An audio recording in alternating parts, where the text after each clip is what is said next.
Go live now. Okay.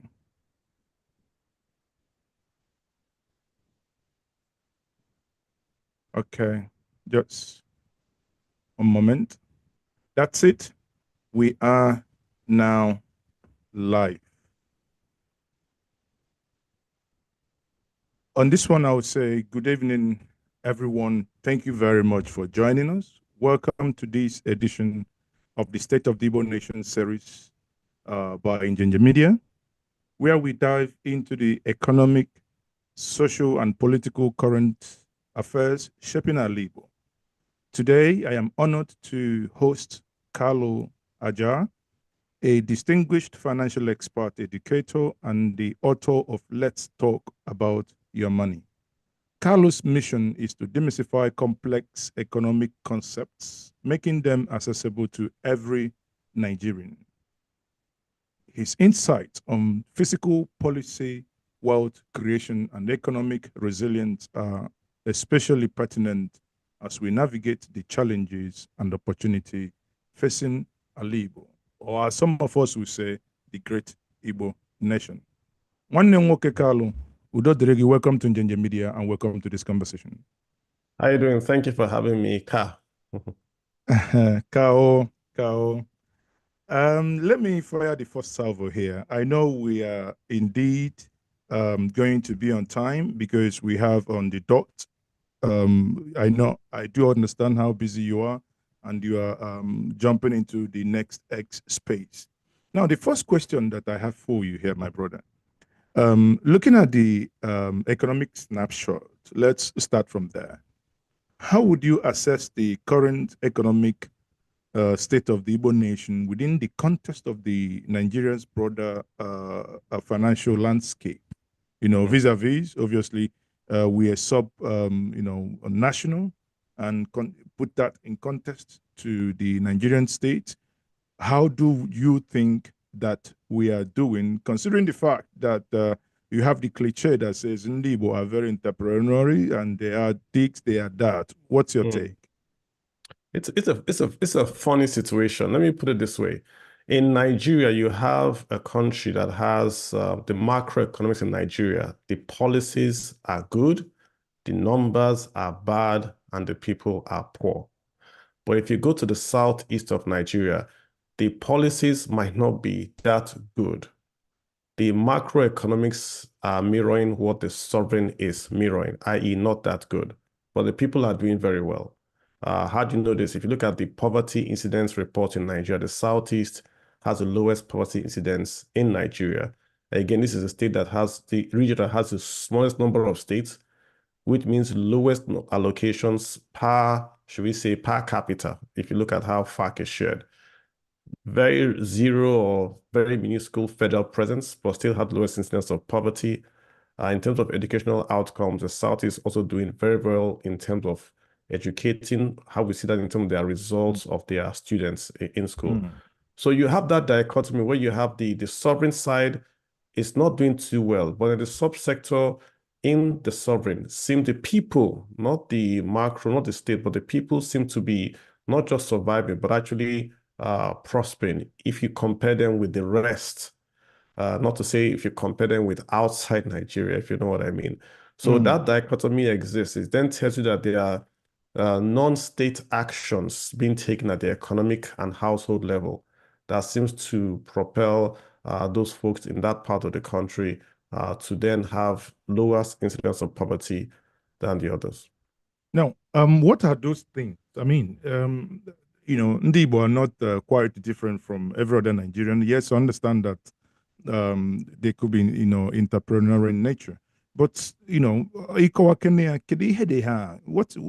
how do we place our finger? Is it that they don't pay tax, or is it that they do businesses that others don't, or is it that they kind of have financial discipline that others don't? What what do you think leads to that?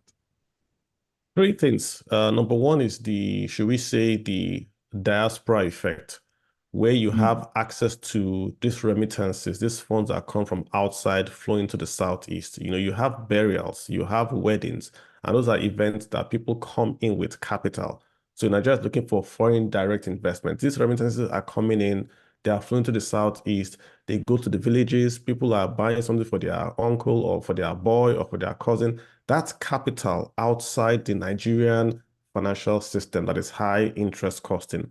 So if you look at the southeast, they get that consistent flow of remittances, which people are using to then invest, to do trade. That's one factor. The second factor is that the incidence of the what the Southeast is known for is trade. If you look at the GDP of Nigeria, the largest contributor of GDP is agriculture, then trade and telecoms. So essentially what you're seeing is that a large number of them are employed in a sector in Nigeria that is the biggest contributor, one of the biggest contributors to GDP growth in Nigeria. It's the same way you have Lagos, Kano, and Abuja as growth sectors because there's trade happening there.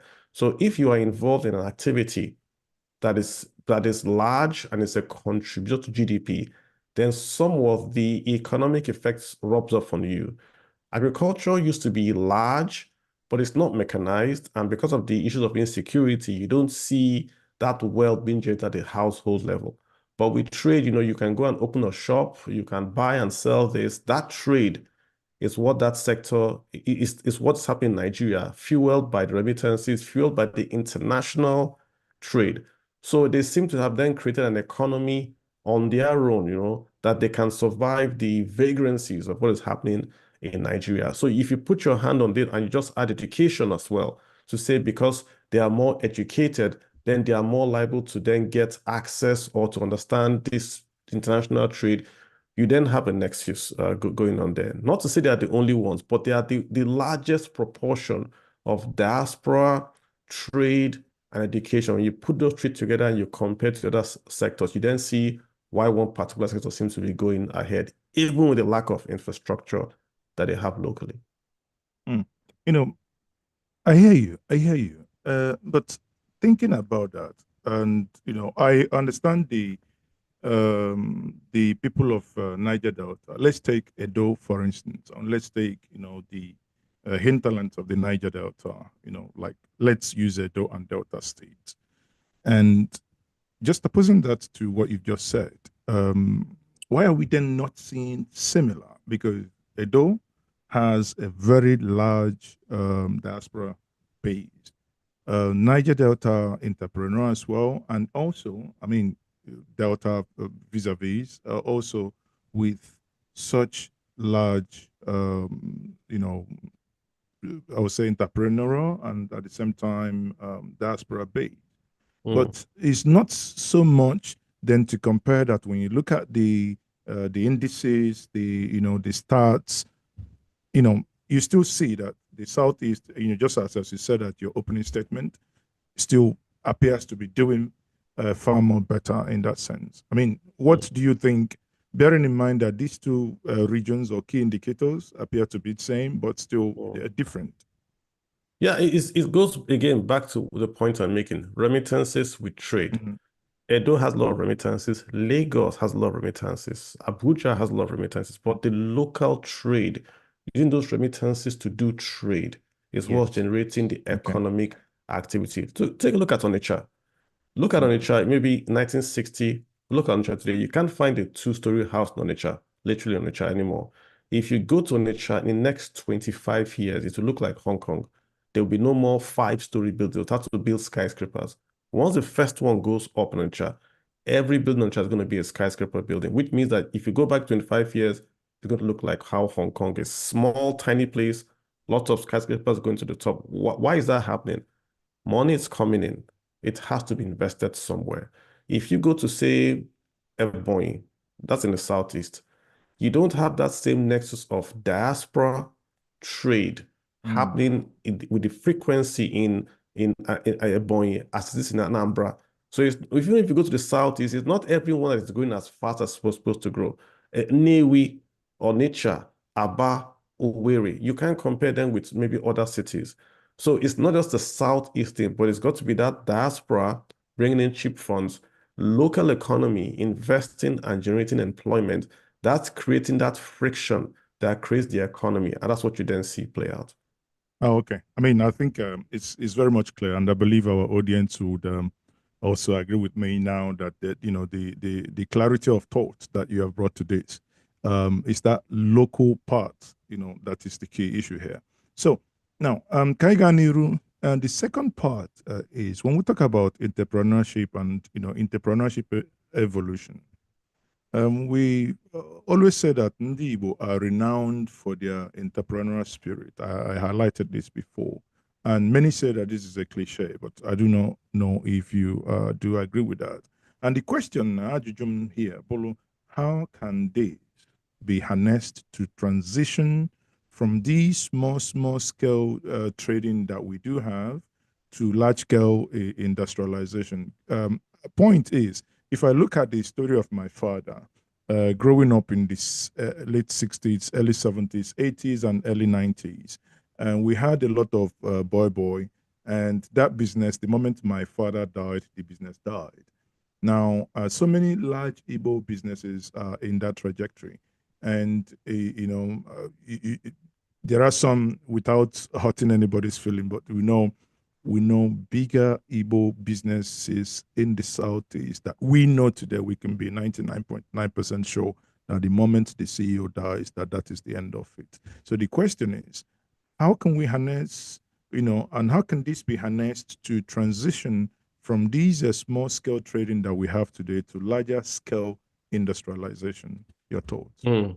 Yeah, so to your first question, the Igbos are like the Armenians or the Lebanese or even those Han Chinese in terms of the trade, like what you call Jews, like this trading, this natural instinct or this ability to go and take risk.